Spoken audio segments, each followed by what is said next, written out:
건축이라는 거는 여러 사람들의 생각마다 각자가 다 다르겠지만 저는 건축가가 살고 있는 그 시대의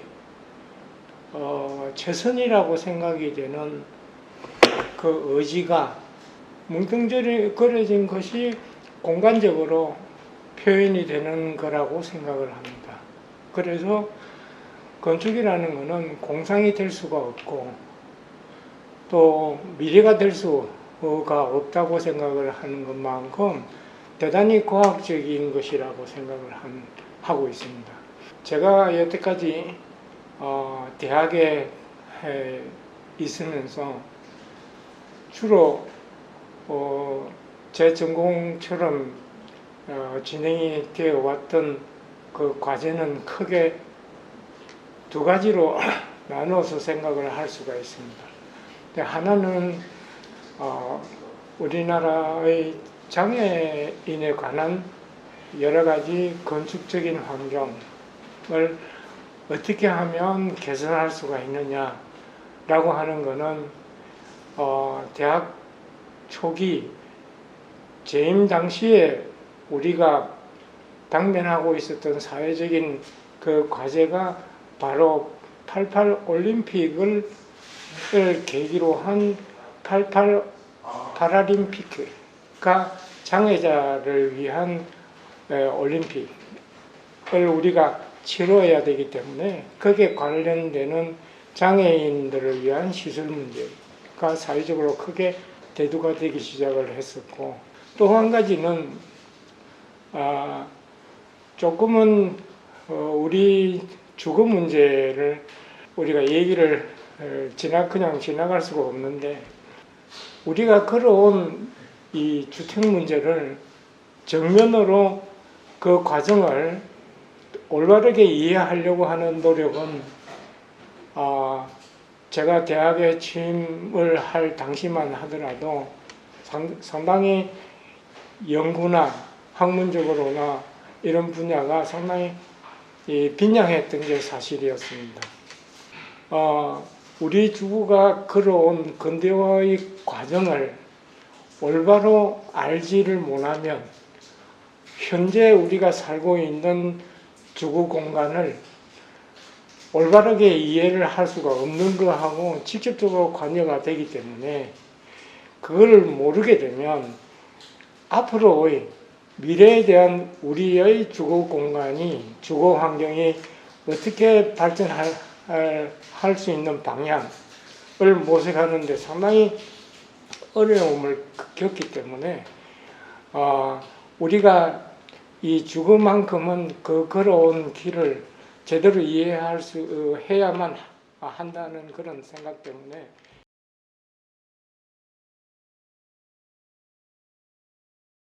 우리 주거의 근대화가 어차피 걸어온 길을 제대로 할 필요가 있다. 그것을 연구하기 위해서는 제일 큰 문제가 역사를 거슬러 올라가서 다시 한 번 더 재조명할 수밖에 없는 역사를 우리가 가지고 있습니다. 그것은 1910년 이후 1945년까지의 일본의 식민지 시대를 우리가 겪으면서 우리의 주거가 외래의 주거에 의해서 어떤 영향을 받았는가에 대한 문제를 명확하게 해명하지 않으면 현재의 우리의 모습을 그대로 정확하게 이해하는데 상당히 걸림돌이 됩니다. 근데 그런 뜻으로 보면 주거 근대화의 과정에서 일제시대에 받았던 그 영향 가운데에서 가장 크다고 생각하는 부분이 일식주택, 정말하자면 한반도에 지어진 일본 사람들을 위한 일식의 주택이 전통적인 우리의 주거에 어떤 영향을 미쳤느냐. 또 한 가지는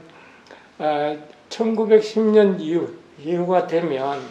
우리 한반도에는 몇 군데의 개항지가 설정이 되고 그 개항지를 통해서 일본을 제외한 여러 외국어로부터 외래 주거가 유입이 되기 시작을 합니다. 근데 그게 가장 많이 이제 유입이 됐던 곳이 인천 아니면 부산을 통해서 유입이 되는데, 외래 주택에 대한 것도 또한 우리 전통주거에 어떤 영향을 미쳤느냐 하는 문제는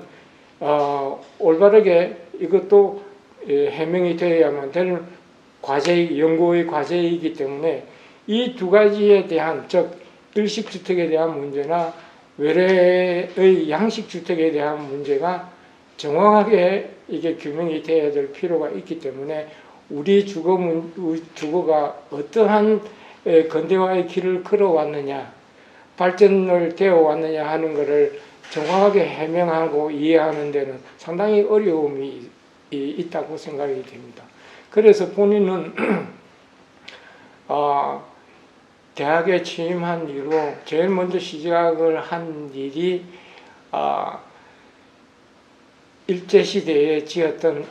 전국에 분포하고 있는 일식주택에 대한 실태,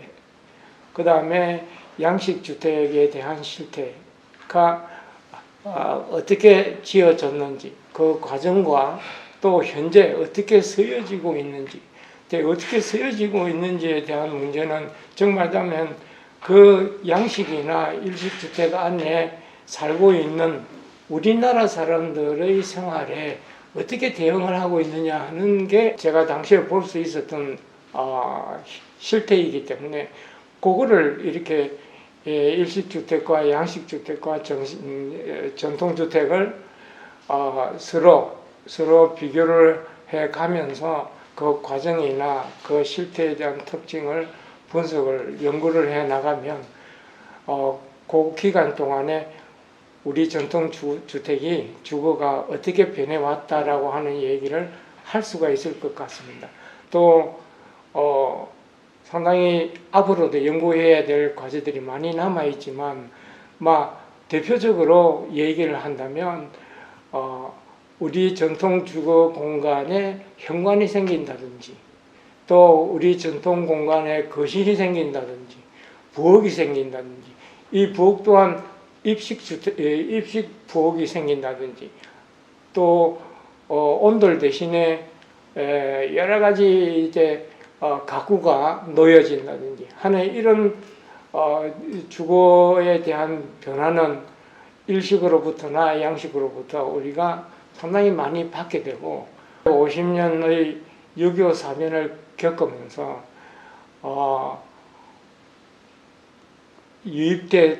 본격적으로 유입되기 시작한 서양으로부터의 어떤 주거 어떤 양식이라든가 외래의 주거의 어떤 여러 가지 특징이라든가 하는 것들이 크게 우리 근대화에 영향을 주기 시작을 합니다. 근데 그 가운데에 가장 크게 또 우리 주거가 변화하는 것은 결국은 DK, 다이닝 키친이라든가 거실이라든가, 그 다음에 각 방마다 이렇게 가구가 의자식 가구가 자식 생활을 해왔던 우리의 양식이 의자식으로 바뀐다든가 하는 이런 문제들이 오늘날까지 지속이 되고 있다고 생각이 됩니다.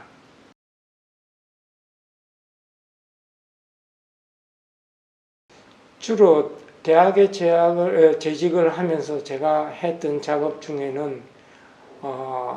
주로 근대 주거론에 관련되는 연구, 또 한 가지는 우리나라 장애인에 관련되는 건축 환경, 이 두 가지로 크게 대별을 할 수가 있습니다. 근데 전자에 관한 분야는 제가 대학에 취임을 한 게 1978년인데 대략 1980년대부터 연구실에 있는 대학원생들과 함께 우리나라 전국에 흩어져 있는 일식, 외래, 전통 요 세 가지의 주거 실태를 조사해서 2010년에 그 연구의 결과로 정리가 된 책이 바로 한국 근대 주거론에 모두가 실려 있습니다. 그래서 그 책에는 우리가 걸어왔던 그 길의 원인과 결과와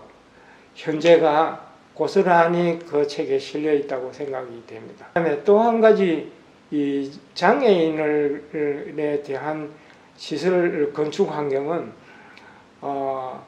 사실은 우리나라 사람들이 일반적인 장애인에 대한 인식이 상당히 빈약하기 때문에 장애인에 대한 건축을 얘기를 하게 되면 누구나 다 거기에 대한 반대 또 시기상조 이와 같은 반응이 되돌아왔던 시대이긴 하지만 저로서는 지하철이 놓여지고 도로가 닦이고 또 공원이 생기고 하는 이런 상황에 정말다면 강남이 새로 개발되기 시작하는 이 시대에 새롭게 개발되는 어떤 시대이니까 더더구나 도시계획에서 장애인을 고려한 건축 환경이 같이 함께 이루어지지 않으면 후배들에게 엄청난 비용과 시간을 나중에